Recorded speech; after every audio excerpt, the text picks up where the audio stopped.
பார்க்க போற படம் படை மியான் சோட்டா மியான். வாங்க சீக்கிரமாவே படத்தோட கதைக்குள்ள போயிடலாம். படத்தோட ஓப்பனிங்ல உலகத்திலே சக்தி வாய்ந்த மிஷினை இந்தியன் சயின்டிஸ்ட் கண்டுபிடிச்சிருக்காங்க. அந்த மிஷின் எதிரிங்க கையில கிடைக்க கூடாதுன்னு ஆர்மி போர்ஸோட மிஷினை பாதுகாப்பா பேஸுக்கு கொண்டு போய்கிட்டு இருக்காங்க. அந்த மிஷின் இந்தியாவுக்கே ஒரு பாதுகாப்பான கவசம். ஆனா அந்த மிஷின் எதிரிங்க கைக்கு மட்டும் போயிருச்சுன்னா அது அவனோட வாளா மாறிடும். அதை வச்சு அவன் இந்தியாவை நாசம் பண்ணிடுவான். அதனாலதான் அந்த மிஷினை இவ்வளவு மிலிட்டரி போர்ஸை வச்சு பாதுகாப்பா எடுத்துட்டு போய்கிட்டு இருக்காங்க. ஆனா அந்த நேரம் பார்த்து இந்தியன் போர்ஸுக்கு டப்பு கொடுக்குற மாதிரி வில்லனோட குரூப்பும் டேங்க்ல எடுத்துட்டு வந்து இந்தியன் போர்ஸ் அட்டாக் பண்றாங்க.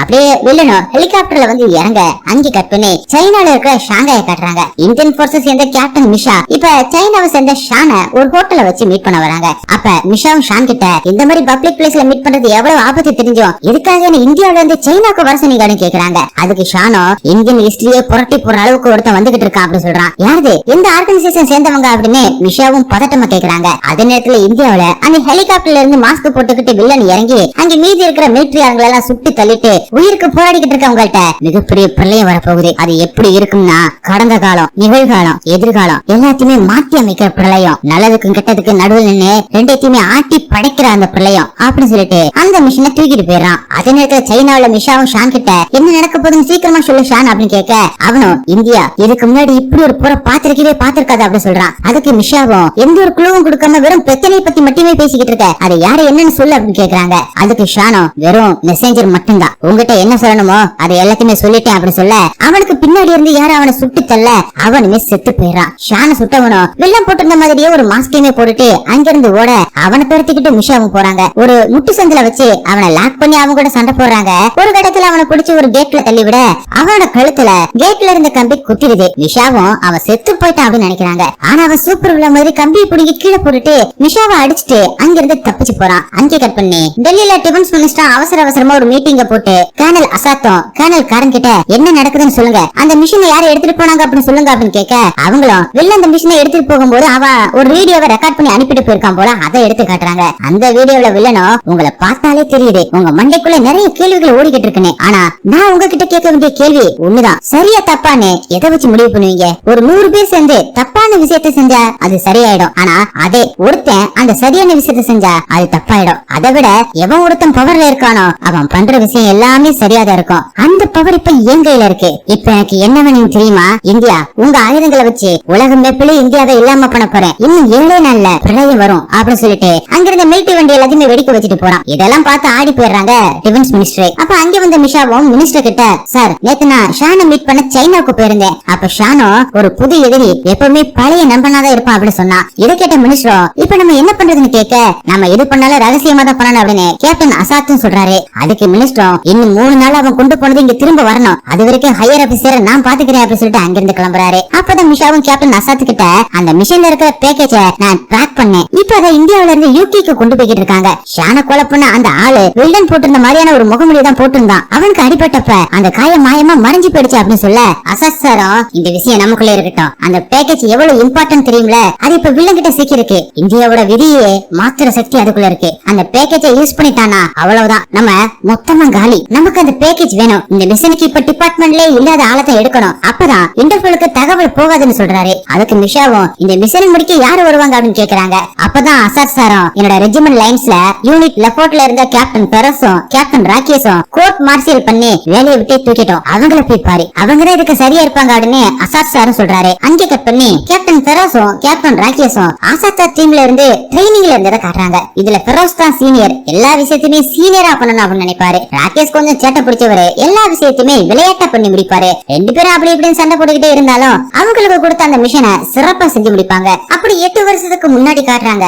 அசாத் சாரும் கேப்டன் பெரோஸையும் கேப்டன் ராகேஷையும் கூப்பிட்டு இன்னைக்கு மதியம் ஆலிசி 13 தீவிரவாத கும்பல் நம்ம காபில் எம்பசி அட்டாக் பண்ணி இந்தியன் அம்பாசிடர் அப்புறம் அவங்க ஃபேமிலி அதோட ஒரு பொண்ணையுமே கடத்திட்டு போயிட்டு ஹாஸ்டேஜா ஆப்கானிஸ்தான்ல இருக்கிற சொக்கோதா பாட்ல ஒரு சின்ன கிராமத்துல வச்சிருக்கான். அவனோட டிமாண்ட் ஜமாலுதீன் ஹக்கானிய அந்த டீமோட ஹெட்டா காமிக்கிறதா. இவனதான் சிஏ குனிட்டாங்களே அப்படின்னு ஃபெரோஸ் சொல்ல அவன் செத்ததுக்கு அப்புறம் அவனோட பையன் மொய்தீன் ஹக்கானிய புது லீடர் ஆக்கிட்டாங்க. ஆனா அந்த மொய்தீன் இப்ப திகார் ஜெயில இருக்கான், அவனை விடணும்னு தான் டிமாண்ட் பண்றாங்க. நீங்க 2 பேரும் அந்த சொக்கோதா பாத்துக்கு போயிட்டு அந்த ஹாஸ்டேஜை மீட் ஆகணும் அப்படி சொல்ல இது கேட்ட ராகேஷும் இந்த ஆபரேஷனுக்கு பேர் வச்ச நல்லா இருக்குன்னு சொல்லிட்டு சேனல்ல டெலிகாஸ்ட் ஆகிற ஒரு கார்ட்டூன் ஷோவோட படை மியான் சோட்டா மியான் அப்படின்னு பேரை வச்சுட்டு அந்த ஆபரேஷனை முடிக்க போறாங்க. 2 பேருமே அந்த தீவிரவாத கும்பலுக்குள்ள புகுந்து அந்த ஹாஸ்டேஜஸ மீட்டிட்டு வர பாக்குறாங்க. ஆனா இவங்க இந்த கும்பலுக்குள்ள வந்தது அந்த கும்பலுக்கு தெரிஞ்சு போயிடுது. தெரியுது. அதனால இவனுங்க ரவுண்ட் கட்டி சுட பாக்குறாங்க. ஆனா அவங்களோட இடம் ஃபுல்லாவே பாம்ப போட்டு வெடிக்க வச்சுட்டு அங்கிருந்து ஆஸ்ட்ரேலியஸ கொட்டிக்கிட்டு தப்பிக்க பாக்குறாங்க. அப்பதான் அந்த குரூப்போட தலைவன் செத்து போயிட்டான்னு சொன்ன அந்த ஜமாலுதீன் ஹக்கானி ஜாலியா அங்க நடந்து போய்கிட்டு இருக்கான். இதை பார்த்த ஃபெரோஸும் ஆசர் சாருக்கு அந்த ஜமாலுதீன் ஹக்கானி உயிரோட தான் இருக்கான், என் கண்ணால அவனை பாத்துன்னு சொல்றாரு. ஆனா ஆசர் சாரும் நீங்க ஆஸ்ட்ரேலியா பத்திரமா கூட்டிட்டு வாங்க, ஜமாலுதீன் இப்ப நம்மளோட டார்கெட் இல்ல அப்படின்னு சொல்றாரு. இதை கேட்டு கடுப்பான ராகேஷும் ரா ஏஜென்ட்ஸ் வளவிரிச்சு தேர்ந்த ஹக்கானி நம்ம கண்ணு முன்னாடி சுத்திக்கிட்டு இருக்கான். இவனை விட்டுட்டு வான்னு சொல்றாரு. அவன் இந்தியாவை என்ன பண்ணான்னு மறந்துட்டீங்களா அப்படின்னு ஃபெரோஸ் கிட்ட கோவப்பட ஃபெரோஸும் அவன் பண்ணது எப்படி மறக்க முடியும், ஆனா நம்மளோட மிஷன் ஆஸ்ட்ரேலியா காப்பாத்துறது மட்டும்தான் அப்படின்னு பேசிக்கிட்டு இருக்கும் போதே ஆஸ்ட்ரேலியா இருந்த ஒரு பொண்ணு அந்த ஜமாலுதீனை பிடிச்சி இழுத்துட்டு வாங்க, அவனை விடாதீங்க, இந்த வாய்ப்பை விட்டு அவனை பிடிக்கவே முடியாதுன்னு கொம்பு சீவி விட அசாக்சா பேச்சையுமே மீறி ஜமாலுதீனை கைது பண்ண போறாங்க. ஆனா அவனை இவங்களை பார்த்து நீங்க கைது பண்ணி ஜெயிலேயே போட்டாலும் எங்க ஆளுங்க எவனையாவது ஆஸ்ட்ரேலியா போயிச்சு வச்சு என்ன வெளியில விடணும் அப்படின்னு டிமாண்ட் பண்ணதான் போறாங்க, நீங்களும் அதைத்தான் பண்ண போறீங்க அப்படின்னு சொல்ல கோவப்பட்ட ஃபெரோஸும் ஜமாலுதீனை சுட்டு தள்ளுறாரு. அதுக்கப்புறம் அங்கிருந்த ஜமாலுதீனோட ஆளுங்களையுமே சுட்டு தள்ளிட்டு ஒரு வழியா ஆஸ்ட்ரேலியா காப்பாத்தி கூட்டிட்டு வராங்க. ரெண்டு பேருமே சிங்கம் மாதிரி தனியா போய் அவங்கள காப்பாத்தி கூட்டிட்டு வந்ததுனால அவங்க யூனிட்ல இவங்க ரெண்டு பேருமே படேமியான் சோட்டாமியான் அப்படின்னு பட்டை பேர் வச்சு கூப்பிட ஆரம்பிச்சிடறாங்க. அப்படியே பிளாஷ்பேக் முடிய இங்க மிஷாவும் ஆசா சார் கிட்ட அப்பனா இன்னைக்கு வரைக்கும் நம்மளோட டீம் தான் ஜமாலுதீனை கொன்னது அப்படின்னு சிஏவுக்கு தெரியவே தெரியாது சார் அப்படின்னு ஆச்சரியமா கேட்டுட்டு இப்படிப்பட்ட ரெண்டு ஆபீசர்ஸையுமே எப்படி கோர்ட் மார்ஷியல் பண்ணாங்க அப்படின்னு கேக்குறாங்க. அதுக்கு ஆசர் சாரும் அது ஒரு பெரிய கதமா, போக போக உனக்கு சொல்றேன், முள்ளாலதான் எடுக்கணும், இப்ப நம்ம வில்ல மாதிரி ஒரு சைக்கோவை தான் பிடிக்கணும், அவனை விட சைக்கோ பார்த்தானே இவனுக்கு ரெண்டு பேத்தையுமே வச்சுதான் அவனை பிடிக்கணும், நீ போய் அவனுக்கு போய் பாரு அப்படின்னு சொல்றாரு. மிஷாவும் ஃபர்ஸ்ட் ராகேஷ் போய் பாக்குறாங்க. அவரும் ஃபயர் சர்வீஸ்ல ஒர்க் பண்ணிக்கிட்டு இருக்காரு. அவர்கிட்ட போயிட்டு மிஷாவும் நிலைமையை எடுத்து சொல்லி நீங்க வரணும் அப்படின்னு கேட்க இதுக்காக தான் இத்தனை நாள வெயிட் பண்ணிக்கிட்டு இருந்தேன் அப்படின்னு அவரும் சொல்லிட்டு மிஷா கூட கிளம்பி ஃபெரோஸ பார்க்க வராங்க. ஆனா அவரும் என்னால வர முடியாதுப்பா, அவங்க என்ன கோர்ட் மார்ஷியல் பண்ணி வெளியில அனுப்பிட்டாங்க, நாங்க எப்படி அவங்களுக்காக வேலை செய்ய முடியும், நாடுதான் முக்கியம்னு நாங்க இருந்தோம், ஆனா என்ன தூக்கி எரிச்சிட்டாங்க, அதனால வர முடியாதுன்னு சொல்ல ராகேஷும் எவ்வளவு பேசி பாக்குறாரு. ஆனா முடியாதுன்னு சொல்லிடுறாரு ஃபெரோஸ். அதுக்கப்புறம் மிஷா கிட்ட ராகேஷும் இந்த வயசான பெருசு வரலன்னா ஒன்னும் பிரச்சனை இல்ல, நானே தனியா அந்த பேக்கேஜை மீட்டு தரேன் அப்படி சொல்ல மிஷாவும் அவரும் இப்ப யூகே வந்து சேர்றாங்க. யூகே வந்ததும் மிஷாவும் அசாத் சாருக்கு கால் பண்ணி நாங்க வந்துட்டோம்னு சொல்ல அவர் நானும் இங்கதான் இருக்கோம், இந்த மிஷன் எப்படி முடிக்க போறோம்னு எனக்கு ஆவலா தான் இருக்கு, கடவுள் நம்ம பக்கம் இல்லாம வில்லன் பக்கம் இருந்து ராகேஷ் வில்லன் கிட்ட மாட்டினா நாம அவனை கைவிட்டு தான் ஆகணும், நம்மளோட செக்யூர் பேக்கேஜ் மேலே கை வச்சு அவனுக்கு உங்க மேல கை வைக்க ரொம்ப நேரம் ஆகாது, கேர்ஃபுல்லா இருக்கணும்னு சொல்றாரு. சொல்லிட்டு அவருமே ரகசியமான ஒரு பில்டிங் குள்ள நுழையிறாரு. அங்கதான் வில்லனும் மாஸ்க் போட்டுக்கிட்டு இருக்கான். எங்க போனாலும் இந்த மாஸ்க கலட்டாம தான் இருக்கான். அதுக்குன்னு ஒரு கதை இருக்கும் போல. வில்லன் ஆசர் சார் கிட்ட வர ஆசர் சாரும் வில்லனை பார்த்து நான் கொடுத்த வாக்க காப்பாத்திட்டேன், இதோட இதை எல்லாத்தையுமே நிறுத்திக்க அப்படின்னு சொல்றாரு. அப்ப வில்லன் ஒரு துப்பாக்கி எடுத்து ஆசர் சாரோட நெஞ்சிலே சுட அவரை அப்படியே மயங்கி விழ ஆட்டம் இப்பதான் ஆரம்பிச்சிருக்கு அப்படின்னு வில்லன் சொல்றான். அங்கே கட் பண்ணி இப்ப மிஷாவும் ராகேஷ கூட்டிக்கிட்டு ஆக்ஸ்போர்ட் யூனிவர்சிட்டிக்கு வந்துகிட்டு இருக்கும் போது அந்த பேக்கேஜ் வாட்டர்லூ ஸ்டேஷன்ல இருக்கு அப்படின்னு அதோட லொகேஷனை காட்டுது. ஹிட்லர் யூகே மேல போர் தொடுத்தப்ப குயினோட ஃபேமிலி ரெண்டு காரணத்துக்காக இந்த இடத்தை உருவாக்குனாங்க. மக்களுக்காக ஒரு சேமிப்பு கிடங்காகவும் ராயல் ஃபேமிலிக்காக ரகசிய வாலெட்டாகவும் வச்சிருக்காங்க அப்படி சொல்றாங்க. அப்படி அவங்களும் ஆக்ஸ்போர்ட் யூனிவர்சிட்டிக்கு வந்து சேர்ந்ததுமே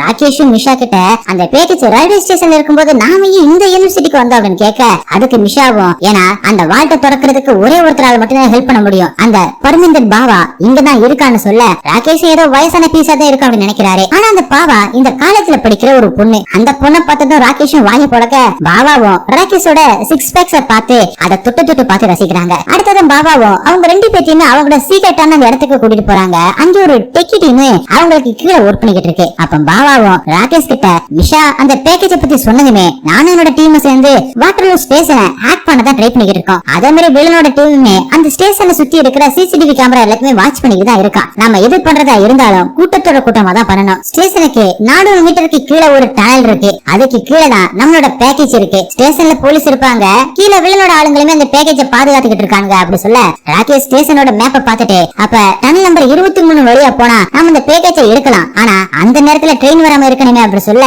அந்த வேலையை நான் பாத்துக்கிறேன், நீங்க போய் அந்த பேக்கேஜ் எடுக்கிற வேலையை பாருங்க அப்படி சொல்ல 3 பேருமே சேர்ந்து அந்த பேக்கேஜை எடுக்க முடிவு பண்றாங்க. அந்த நேரம் பார்த்து வில்லனை பாக்குறதுக்காக சைனீஸ் ஏஜென்ட் வாங்கும் பாகிஸ்தான் ஏஜென்ட் நவீட்டும் வந்திருக்காங்க. அங்கதான் அசார் சாரும் குண்டடிப்பட்டு உயிருக்கு போராடிக்கிட்டு இருக்காரு. அப்ப வில்லனும் அசார் சாரை பார்த்து ஃப்ரெண்ட்ஸோட சேர்ந்து பிளான் பண்றது ரொம்பவே கஷ்டமான விஷயம் சார், அதுவும் பக்கத்து நாடாச்சுன்னா போர் தான் சதிப்பாங்க. இந்த இந்தியா சைனா கூட 1962 1965 1971 போரை சந்திச்சது. பாகிஸ்தான 1999 காரிகளை சந்திச்சிச்சு. ஆனா இந்தியா சைனா பாகிஸ்தான் இவங்க எல்லாரும் ஒரே இடத்துல மீட் பண்ணதே இல்ல. ஆனா இந்த முறை எல்லாருமே ஒரே இடத்துல நான் வர வச்சு வரலாறு படிக்க போறேன் அப்படி சொல்ல இதெல்லாம் அமைதியா கேட்டுக்கிட்டு இருந்த அசார் சாரும் வில்லனை பார்த்து நீ என்ன பண்ணாலும் இந்தியன் போர்ஸ் உன்னை ஆச்சரியப்படுத்துற மாதிரி பண்ணுவாங்க அப்படின்னு சொல்ல வில்லன் அதை கேட்டு காண்டாகி இப்ப நான் உனக்கு ஆச்சரியத்தை கொடுக்கிறேன் பாரு அப்படின்னு சொல்லி அவரோட நெஞ்சில இருக்கிற அந்த புல்லட்ட கத்திய வச்சு எடுக்கிறான். அவருமே வெளியில கத்துறாரு. அங்கே கட் பண்ணி வாட்டர்லூ ஸ்டேஷனுக்கு பேஸ்மெண்ட்ல இருக்கிற அந்த பேக்கேஜ் எடுக்கிறதுக்காக ராகேஷுமே வராரு. பாபாவும் அங்க இருக்கிற சிசிடிவி கேமராவை ஹேக் பண்ண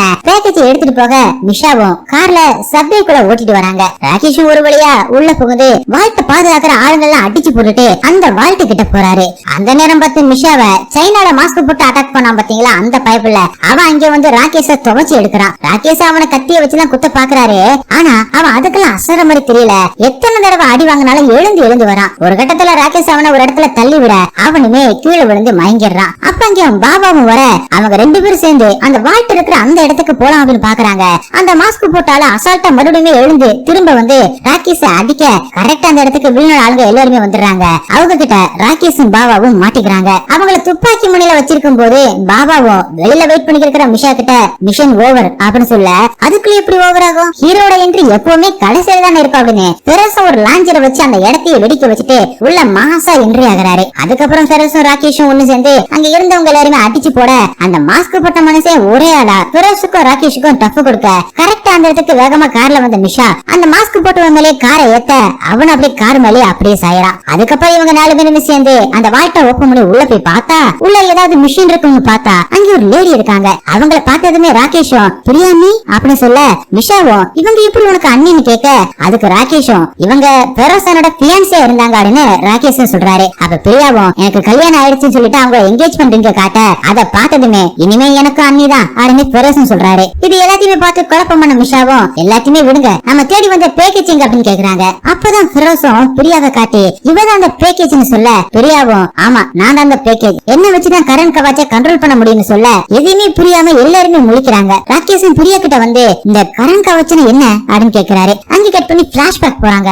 ஐஎஸ்டிஓ ஃபெசிலிட்டியை காட்டுறாங்க. அங்கதான் பிரியாவும் அசாத் சார் டீம்ல கேப்டனா இருக்காங்க. அங்க பெரிய ஆபீசர்ஸ் தலைமையில ஒரு மீட்டிங் போய்கிட்டு இருக்கு. அப்ப பிரியாவும் பாகிஸ்தான் சைனா இந்த 2 எல்லைக்கோட்டில இருந்து இந்தியாவுக்கு அச்சுறுத்தல் வந்துகிட்டே இருக்கு. கூடி சீக்கிரமாவே 2 நாட்டுக்குள்ளே நம்ம சண்டை போற நிலைமை வரலாம். அப்படி வந்தா அதுதான் 3வது உலக போரா இருக்கும். அந்த போர்ல இருந்து நம்மளை காப்பாத்துறதுக்காக இந்தியா ஃபுல்லா ஒரு கவசம் வேணும். அதுதான் Indian science and defence organisation ready பண்ணிருக்காங்க. இந்த கரண்ட் கவச் ஒரு கவசம் போல இருக்கும். அந்த கவசத்தை தாண்டி எந்த ஒரு ஆயுதமும் ஏன் அணுன்னு கூட இந்த எல்லைக்கோட்டில வராது. அப்படியே வந்தாலும் இந்த சைல்டு அதை நியூட்ரலைஸ் பண்ணிடும். இந்த உலகத்திலே தலை சிறந்த கண்டுபிடிப்பு இதுதான். நாம இந்த டெக்னாலஜியை ரெடி பண்ணி ஒரு மைக்ரோ ஹார்ட் டிஸ்க்குமே வச்சிருக்கோம்னு சொல்றாங்க. அதை கேட்ட கர்னல் ஆசாத்தும் கர்னல் கரணும் இன்னைக்கு டேட்ல இந்த மைக்ரோ ஹார்ட் டிஸ்கை ஹேக் பண்றதுக்கு எந்த ஒரு கஷ்டமும் இருக்காது. யாரு வேணாலும் எப்ப வேணாலும் பண்ணலாம். அது ரொம்பவே பாதுகாப்பா ஸ்டோர் பண்ணி ஆகணும் அப்படி சொல்ல அதுக்கு பிரியாவும் ஹியூமன் பிரெயின்ல அதை ஸ்டோர் பண்ணி வைக்க முடியும். ஏன்னா அதை தான் யாருமே ஹேக் பண்ண முடியாதுன்னு சொல்ல அசாத்து கரணும் 2 பேரும் பிரியாவோட பிரெயின்லயே கரண்ட் கவச்சோட கூட ஸ்டோர் பண்ண சொல்றாங்க. பிரியாவும் அதுக்கு ஒத்துக்கிறாங்க. அதுக்கப்புறம் கரண்ட் கவச்சோட டெக்னாலஜி மூலமா கூட பிரியாவோட பிரெயின்ல ஸ்டோர் பண்ணி வைக்கிறாங்க. அங்கே கட் பண்ணி இப்ப பிரசன்ட்ல பெரோசும் பிரியாவோட பிரெயின்ல கரண்ட் கவச்சோட கோடு இருக்கு அப்படின்னு எதிரி நாடுகளுக்கு தெரிய வந்துருச்சு. அத எப்ப வேணா எடுக்க வருவாங்க அப்படின்னு இன்டெலிஜென்ஸ் நமக்கு இன்ஃபார்ம் பண்ணுவோம். பிரியாவை பாதுகாப்பான இடத்துக்கு கூட்டிட்டு போற வழியில தான் இல்லங்க அவங்கள கடத்திட்டு போயிட்டாங்க அப்படின்னு சொல்றாரு. இது கிட்ட ராகேஷும் பெரோஸ் கிட்ட உங்களுக்கு இந்த விஷயம் எப்படி தெரியும்? அப்ப கோர்ஸுக்கு இத்தனை நாளா நீங்க அண்டர் கிரவுண்ட்ல தான் வேலை பார்த்துக்கிட்டு இருக்கீங்க. நான் கூட முட்டாள்தனமா நீங்க எனக்காக தான் வந்திருக்கீங்க அப்படின்னு நினைச்சேன். நீங்க வந்தது அந்த கோடுக்காக தானே அப்படின்னு சண்டை போட அதுக்கு பெரோசும் நானா இந்த இடத்துக்கு வரல உன்னை என்னையும் இங்க வர வச்சிருக்காங்க அப்படின்னு சொல்ல அப்பதான் மிஷாவும் அந்த பேக்கேஜ்ல இருந்து அந்த ட்ராக்கரை ஆக்டிவேட் பண்ணி வில்லன் தான் நாமள இங்க வரைக்குமே வர வச்சிருக்கான் அப்படின்னு சொல்றாங்க. அப்ப பாபாவும் அதுதான் உண்மை. பிரியோட பிரெயினை ஆக்டிவேட் பண்றதா இருந்தா அவன் எப்பவே பண்ணிருக்கலாமே ஏன் இங்க விட்டுட்டு போனோம் அப்படின்னு குழம்ப பெரோசும் இது வில்லன் நமக்கு விரிச்ச வலை அப்படி சொல்லிட்டு அங்க இருந்த சிசிடிவி கேமராவை பார்த்து நீ யாருன்னு எனக்கு தெரியாது. ஆனா உனக்கு தேவையானது இந்த படைமியான் சோட்டமியான் தானே அப்படி சொல்ல அந்த வில்லனும் மானிட்டர் வழியா பார்த்துட்டு இதத்தான் உங்ககிட்ட இருந்து எதிர்பார்த்தேன் அப்படி சொல்லிட்டு அங்க கட்டி போட்டிருக்கிற ஆசாத் சார் கிட்ட வந்து வில்லனும் இவங்க இத்தனை வருஷத்துல பலவீனமா ஆகிட்டாங்களா அப்படிங்கறத பாக்கலாம் அப்படி சொல்லிட்டு டன்னல்ல இருக்கிற தன்னோட டீம் கிட்ட பிரியாவை தூக்கிட்டு வாங்க அப்படின்னு ஆர்டர் போடுறான். அவங்களும் பாம போட்டு உள்ள போகுது. உள்ள இருக்கிற பிரியாவை தூக்கிட்டு வராங்க. கொஞ்ச நேரத்துல மயக்கம் தெரிஞ்சு எழுந்த பெரோசும் ராகேஷும் மிஷாவும் பவாவும் வில்லங்கோட ஆளுகளை துரத்திட்டு போக ஒரு பெரிய சண்டே நடக்குது. ஒரு ஹார்பர்ல வச்சு பெரோசும் ராகேஷையும் வில்லனோட ஆளுங்க பிடிச்சிடுறாங்க. அங்கிருந்து பவா மட்டும் எஸ்கேப் ஆயிடுறா. மீதி இருந்த மிஷாவையும் பிரியாவையும் கைது பண்ணிடுறாங்க. அப்பதான் அந்த இடத்துக்கு வில்லனும் மஜாவா ஹெலிகாப்டர்ல வந்து என்ட்ரி கொடுக்கறான். அவனோட முகமுடிய கலட்டுறான். அவனோட ஃபேஸ் பார்த்துட்டு அப்படியே அதிர்ச்சி ஆகுறாங்க. ஏன்னா அவன் இவங்களோட ஃப்ரெண்டு கபீர் தான். அவன் மாஸ்க கலட்டினதுமே அவனுக்கு பின்னாடி இருந்த 2 பேருமே மாஸ்க கலட்டுறாங்க. பார்த்தா பெரோஸ் ராகேஷ் மாதிரி 2 பேரும் அங்கேயுமே இருக்காங்க. அப்பதான் வில்லனும் வாங்க நம்ம எல்லாருமே சேர்ந்து இந்தியாவோட தலையிடத்தையே மாத்தலாம் அப்படின்னு சொல்லி அவங்கள அவனோட இடத்துக்கு கூட்டிட்டு வந்து 2 பேர் கழுத்திலுமே கயிறை மாட்டி தூக்குல ஏத்துற மாதிரி செட் பண்றான். அப்படியே பிரியாவையும் மிஷாவையும் பக்கத்துல கட்டி போட்டுட்டு பெரோசையும் ராகேஷையும் பார்த்து கவலைப்படாதீங்க, நான் உங்களை கொல்ல போறது இல்ல, ஏன்னா நீங்க துடிக்கிறத நான் பாக்கணும். நீங்க துரோகிங்களை ஆனப்ப நானும் அப்படிதான் துடிச்சேன். நம்ம எல்லாருமே க்ளோஸ் ஃப்ரெண்ட்ஸா இருந்தோம். எந்த அளவுக்குனா ஒருத்தவங்களுக்காக ஒருத்தர் உயிரே கொடுப்போம், தேவைப்பட்டா உயிரை எடுக்கிறவளுக்குமே இருந்தோம்னு சொல்ல அங்கே கட் பண்ணி 7 வருஷத்துக்கு முன்னாடி நடந்ததை காட்டுறாங்க. கபீர், பெரோஸ், ராகேஷ், பிரியா இவங்க எல்லாருமே அசாட் சார் டீம்ல தான் ஃப்ரெண்ட்ஸா இருந்திருக்காங்க. அதுல கபீர் ஒரு சயின்டிஸ்ட். கபீரோட அப்பாவோட கம்பெனி தான் 35 வருஷமா வெப்பன்ஸை சப்ளை பண்ணிக்கிட்டு இருக்காங்க. அவர் போனதுக்கு அப்புறம் இப்ப எல்லா வேலையுமே கபீர் தான் பாத்துக்கிட்டு இருக்காரு. அதுக்கு சப்போர்ட்டா அசாட் சார்னே கபீருக்கு ஹெல்ப் பண்ணிக்கிட்டு இருக்காரு. அப்படிதான் ஒரு நாள் கபீரும் தன்னோட கண்டுபிடிப்பை காட்டுறதுக்காக இந்தியன் போர்ஸஸ் சேர்ந்து ஹையர் ஆபீசர்ஸ் எல்லாம் கூப்பிட எல்லாருமே வராங்க. அதுதான் பெரோஸும் ராகேஷும் இருக்காங்க. எல்லாருமே வந்ததுக்கு அப்புறம் கபீருமே பேச ஆரம்பிக்கிறாரு. என்னோட அப்பா இறந்ததுக்கு அப்புறம் ஆசாத் சார் என்கிட்ட இந்தியன் போர்ஸுக்காக ஏதாவது ஸ்பெஷலா பண்ணி தர சொன்னாரு. அதனால நான் கண்டுபிடிச்சிருக்கிறதா இந்தியன் போர்ஸோட ஃபியூச்சரையும் மாத்த போகுது. அதுதான் சோல்ஜர் எக்ஸ் அப்படி சொல்லிட்டு அதை பத்தி சொல்ல ஆரம்பிக்கிறாரு. இந்தியா கிட்ட பல வகையான ஏர்கிராப்ட்ஸ், மிசைல்ஸ், டேங்க்ஸ் எல்லாம் இருக்கு. ஆனா போர்சஸ் குறைஞ்சிக்கிட்டே இருக்கு. நம்மள சுத்தி நடக்கிற நாட்டோட போர்ல நம்ம நாட்டை சேர்ந்த நிறைய ராணுவ வீரர்கள் இறந்து போறாங்க. அவங்களுக்காக எதுவுமே பண்ண முடியாது. ஆனா இதுக்கு எல்லாத்துக்குமே சயின்ஸ் பதில் வச்சிருக்கு. இந்த நாளுக்கு அப்புறம் இந்தியன் சோல்ஜர்ஸ்ல இருந்து ஒரு ஆளு கூட சாக மாட்டாங்க. அதுக்காக நான் கண்டுபிடிச்சதுதான் இந்த குளோனிங். இது அம்மா அப்பா இல்லாம உயிரோட உருவான ஒரு போட்டோகிராபி. சொல்லப்போனா ஜெனடிக் டூப்ளிகேட். கடந்த 15 வருஷமா எங்க கம்பெனி கூட சேர்ந்து இந்த டெக்னாலஜியை நாங்க ரெடி பண்ணிருக்கோம். இது மூலமா எந்த ஒரு ரிஸ்கும் இல்லாம நம்ம குளோன்ஸை ரெடி பண்ண முடியும் அப்படி சொல்லிட்டு கூட்டத்துல இருந்த பெரோஸையும் ராகேஷையும் கூப்பிடுறாரு. இவங்க 2 பேரும் தான்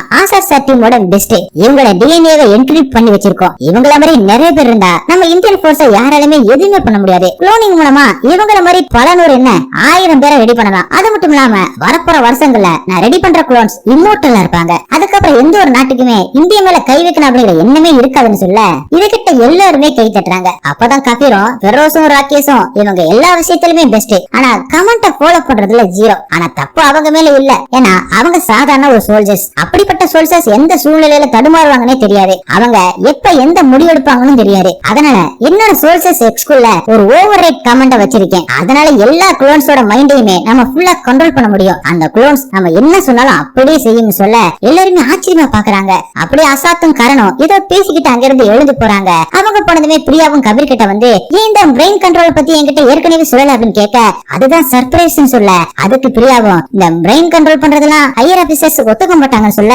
கபீரும் ஏன் பண்ணக்கூடாது, நான் கஷ்டப்பட்டு ரெடி பண்ணிருக்கேன், அதுவும் நாட்டுக்காக அப்படி சொல்லிக்கிட்டு இருக்கும் போது இவங்க எல்லாரையுமே சீனியர் ஜெனரல் சர்கான் வர சொல்லிருக்காரு அப்படின்னு சொல்லிட்டு ஒரு ஆள் வந்து சொல்ல கபீரும் பெரோஸும் ராகேஷும் சீனியரை பார்க்க போறாங்க. அங்கே போனதுமே ஜெனரல் சர்கானும் கபீரை பார்த்து உங்க அப்பா நாட்டுக்காக எவ்வளவோ உதவி பண்ணிருக்காரு, ஆனா உன்னோட சோல்ஜர்ஸ் எக்ஸ நீ உடனடியா டெர்மினேட் பண்ணியாகணும் அப்படி சொல்ல ஏன் அப்படி நான் என்ன பண்ணிட்டேன் அப்படின்னு கபீரும் கோவப்பட அப்பதான் அசாத்தும் கபீரை பார்த்து எந்த சோல்ஜர்ஸ் கிட்டயுமே இல்லாத ஒண்ணு நம்ம இந்தியன் சோல்ஜர்ஸ் கிட்ட இருக்கு, அதுதான் மனசாட்சி. அந்த மனசாட்சி தான் போர்க்காலத்துல எதிரி அடிபட்டு உயிருக்கு போராடும் போது கூட தண்ணி கொடுப்போம். அப்படிப்பட்ட நாமளே நம்மளோட சோல்ஜர்ஸோட மூளையை கட்டுப்படுத்தி அவங்கள தற்கொலைப்படையா மாத்த முடியுமா அப்படின்னு கேக்குறாரு. அதுக்கு கபீரும் சார் இந்த குளோன்ஸ் எல்லாம் ஒரு ரோபோட்ஸ் மாதிரி தான், நீங்க சொல்றதெல்லாம் செய்யும்னு சொல்ல அதுக்கு அசாத் சாரும் ஒருவேளை நானே துரோகியா மாறிட்டா மொத்த நாடுமே தலைகளா மாறிடும் அப்படி சொல்றாரு. இந்த உலகத்துல தப்பாயிடும்னு பயந்தா சரியான விஷயத்த பண்ணவே முடியாதுன்னு கபீர் சொல்ல இதெல்லாம் கேட்டுக்கிட்டு இருந்த ஜெனரல் சர்கானோ சரி ஓட்டு எடுத்து முடிவு பண்ணல அப்படின்னு சொல்லிட்டு அங்கிருந்து உங்ககிட்ட உங்களுக்கு எந்த மாதிரியான சோல்ஜர்ஸ் வேணும், ரிமோட்ல கண்ட்ரோல் பண்ண முடிஞ்சவனா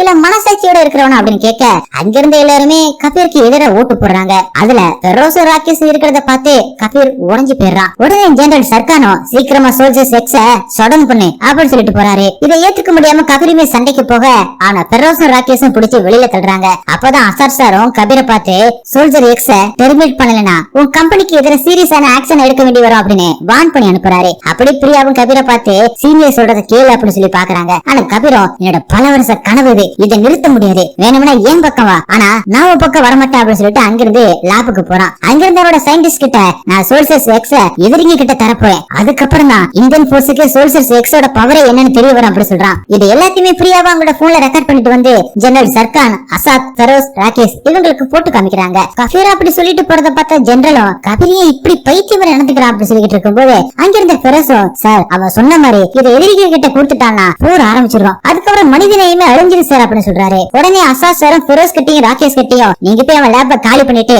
அங்க இருக்கிற ஃபைல்ஸ் எல்லாத்தையுமே எடுத்துடுவாங்க அப்படின்னு கமெண்ட் பண்றாரு. அதே நேரத்துல லேப்ல கபீரும் ஒரு குளோன் ஒண்ணு உருவாக்கிட்டு இருக்கான். அப்ப உள்ள போகிற பெரோஸும் ராகேஷும் லேப தரமட்டமாக்குறாங்க. இத பார்த்துட்டு அங்க வந்த கபீரும் பிரியாவை பிணைய கேள்வியை வச்சுக்கிட்டு நீங்க என் கூட சேர்ந்துருங்க. உங்க திறமை என்னோட அறிவு ரெண்டும் சேர்ந்துச்சுன்னா இந்த உலகத்துல என்னெல்லாம் பண்ண முடியும்னு யோசிங்க அப்படின்னு சொல்லி அவங்கள பிரெயின் வாஷ் பண்ண பாக்குறான். ஆனா ராகேஷும் நீ சொன்னதெல்லாம் ஓகே தான் கபீர், ஆனா நட்பை விட எங்களுக்கு நாடுதான் முக்கியம். ஏன்னா நாங்க இந்த நாட்டோட ராணுவ வீரர்கள், எங்களுக்கு நாட்டை விட வேற எதையுமே பெருசு இல்ல அப்படின்னு சொல்றாரு. உடனே பெருசும் நாட்டுக்காக உயிரையும் கொடுப்போம் உயிரையும் எடுப்போம். நீங்க இப்ப எங்களுக்கு எங்க நாட்டுக்கு இடையில நிக்கிறீங்க கபீர், எல்லாத்தையுமே விட்டுட்டு சரண்டர் ஆகுங்க அப்படின்னு சொல்லி பாக்குறாரு. அதுக்கு கபீரும் இந்த நாட்டை பற்றி உங்களுக்கு என்னதான் கொடுக்கும், மிஞ்சி போன சம்பளம், ஆனா என் கூட சேர்ந்தீங்கன்னா நம்ம கடவுளாவே ஆகிடலாம் அப்படி சொல்ல இதெல்லாம் கேட்டு கடுப்பான பெருசும் கபீரை சுட்டு தள்ளிட்டு பிரியாவையுமே காப்பாத்தி கூட்டிட்டு வராங்க. ஆனா கபீரையும் கொலை பண்ணீங்க, ஹையர் ஆபீசர் உங்களை லாபம் மட்டும் தானே சீல் பண்ண சொன்னாரு, கமெண்ட மீறிட்டீங்கன்னு பெரோசியும் ராகேஷையும் கோர்ட் மார்ஷியல் பண்ணி வேலையை விட்டு தூக்கிட்டாங்க. அதனாலதான் இந்தியன் போர்ஸ் மேல காண்ட்ல இருக்காங்க. அங்கே கட் பண்ணி இப்ப பர்சன்ல கபீரும் அன்னைக்கே நான் சொன்னேன்ல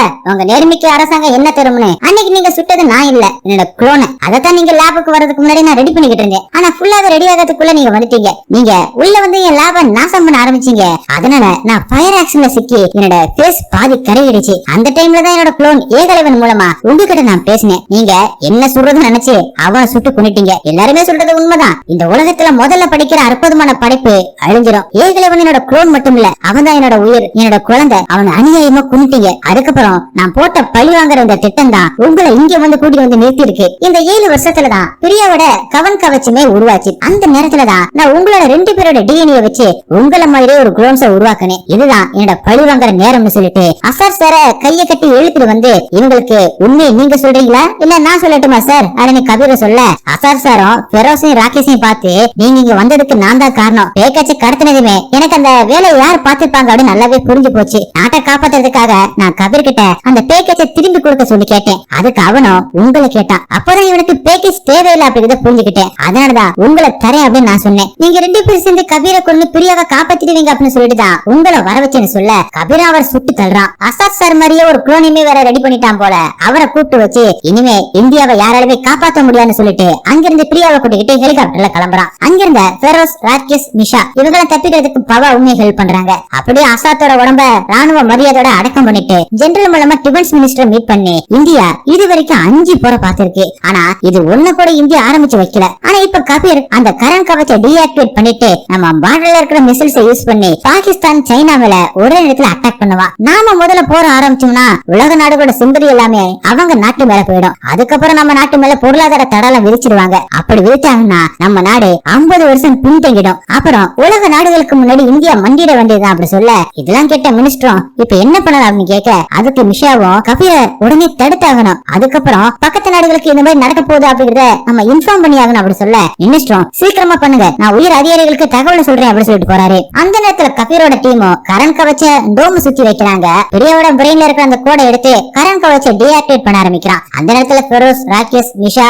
பவா இவங்க எல்லாம் வந்து கபீரோட பிளானை நிறுத்த பாக்குறாங்க. ஆனா கபீரும் கோடை ஹேக் பண்ணி கரண்ட் கவச்ச டீஆக்டிவேட் பண்ணது மட்டும் இல்லாம பார்டர்ல இருந்த மிசைல்ஸ் எல்லாத்தையுமே அசாத்தோட குளோனை வச்சு ஆக்டிவேட் பண்ணி எல்லா மிசைல்ஸுமே பாகிஸ்தான் சைனா நோக்கி பாயுது. அந்த பக்கம் கபீரோட அல்லக்கைங்களும் இந்தியா மேல தாக்குதல் நடத்த ரெடி ஆகுறாங்க. ஒரு வழியா உள்ள வந்த பெரோஸும் ராகேஷும் கபீர் கூட சண்டை போட்டு அவனை அடிச்சு பறக்க விடுறாங்க. அவனும் ஷார்ப்பான ராடு மேல விழுந்து செத்து போயிடறான். அந்த கோடை ஆக்டிவேட் பண்ணணும் அப்படின்னா கரண்ட் கவச்ச ரீஸ்டோர் பண்ணி ஆகணும் அப்படின்னு பவா சொல்ல பெரோஸும் ராகேஷும் ரீஸ்டோர் பண்ண பாக்குறாங்க. ஆனா பாஸ்வேர்டு கேட்கவும் அது என்னன்னு தெரியாம குழம்புறாங்க. பெரோஸும் கபீரோட கம்பெனி நேம் எல்லாம் போட்டு பாக்குறாரு. ஆனா ஒர்க் அவுட் ஆகல. கடைசியா ஏகலைவன் அப்படின்னு போட கரண்ட் கவச் ரீஸ்டோர் ஆகி திரும்ப ஆக்டிவேட் ஆகி ஒரு சீல்டு மாதிரி செயல்பட சீல்டு இந்தியா விட்டு வெளியில போற அந்த மிசைல்ஸ் எல்லாத்தையுமே நியூட்ரலைஸ் பண்ணுது. அப்படி நடக்கிற போருமே நின்னு போகுது. அதுக்கப்புறம் எல்லாருமே சேஃபா வெளியில வராங்க. கடைசியா கபீரை காட்டுறாங்க. அவனு கண்ணை திறந்து பாக்குற மாதிரி காட்டி அப்படியே இந்த படத்தையுமே முடிக்கிறாங்க.